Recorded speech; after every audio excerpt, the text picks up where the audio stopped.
बहुत दूर कौसारों के दामन में एक सल्तनत थी जिसका नाम सल्तनत-ए नूर था।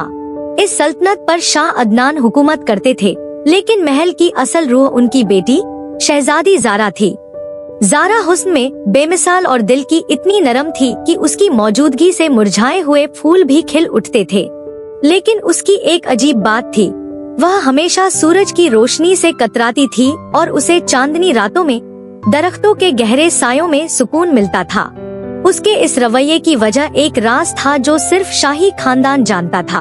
पैदाइश के वक्त एक नाराज परी ने ज़ारा को बद्दुआ दी थी कि जिस दिन सूरज की पूरी रोशनी तुम्हारे चेहरे पर पड़ेगी, तुम्हारा वजूद एक बेजान साया बन जाएगा। उस दिन से महल में हर मुमकिन कोशिश की जाती कि शहजादी सूरज की तेज शुआओं से महफूज रहे।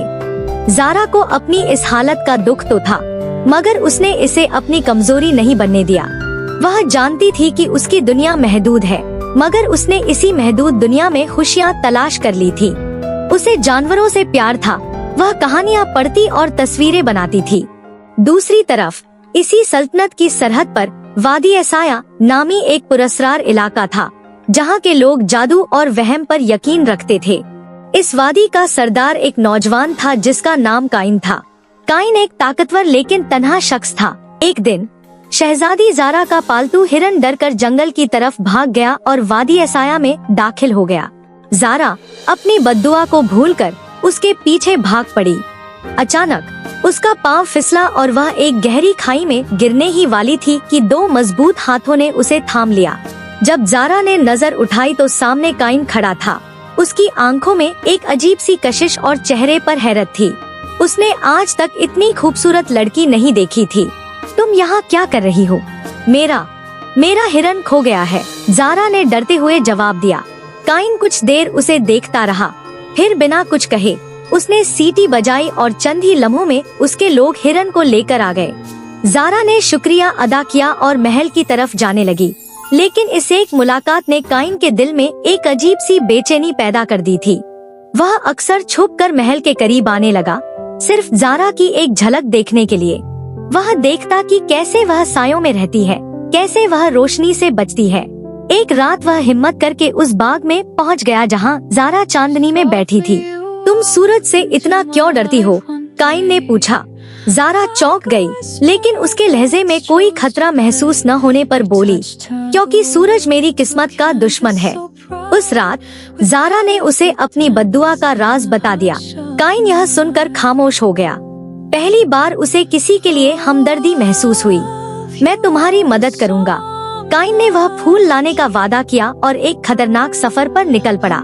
उसे जादुई रुकावटों और खौफनाक दरिंदों का सामना करना पड़ा, लेकिन ज़ारा का चेहरा उसे हिम्मत देता रहा। आखिरकार वह फूल लेकर वापस लौटा, लेकिन वह खुद भी बुरी तरह जख्मी हो चुका था। तुमने मेरे लिए अपनी जान खतरे में क्यों डाली? ज़ारा ने नम आंखों से पूछा। क्योंकि तुम्हारे बिना यह दुनिया मुझे सायों की वादी से भी ज्यादा तारीक लगती है। फूल का रस तैयार किया गया। बद्दुआ के खात्मे के लिए जरूरी था कि सूरज की पहली किरण पड़ते ही ज़ारा उसे पी ले। अगले दिन जब सूरज तुलू होने वाला था, सारा शाही खानदान ज़ारा और काइन महल के सहन में जमा थे। जैसे ही सूरज की पहली किरण ज़ारा के चेहरे पर पड़ी, उसने रस पी लिया। एक लम्हे के लिए सबकी सांसें रुक गईं। ज़ारा का जिस्म कांपा, लेकिन फिर कुछ भी नहीं हुआ। वह बिल्कुल ठीक थी। बद्दुआ टूट चुकी थी। ज़ारा ने खुशी से काइन की तरफ देखा, लेकिन उसका मुस्कुराता चेहरा देखकर वह हैरान रह गई। काइन का जिस्म आहिस्ता आहिस्ता शफ्फाफ हो रहा था। वह एक साये में बदल रहा था। काइन, यह क्या हो रहा है? ज़ारा चीखी। इस फूल की कीमत अदा करनी पड़ती है शहजादी, काइन ने हल्की मुस्कुराहट के साथ कहा। इसने तुम्हारी बद्दुआ ले ली और मुझे दे दी। नहीं, ऐसा नहीं हो सकता। ज़ारा रोते हुए उसकी तरफ बढ़ी, लेकिन उसका हाथ काइन के जिस्म के आर पार हो गया। गम मत करो ज़ारा, काइन की आवाज अब एक सरगोशी जैसी थी। मैंने तुम्हें रोशनी दी है, अब हमेशा इसी तरह मुस्कुराते रहना। मैं हमेशा तुम्हारे साये की तरह तुम्हारे साथ रहूंगा।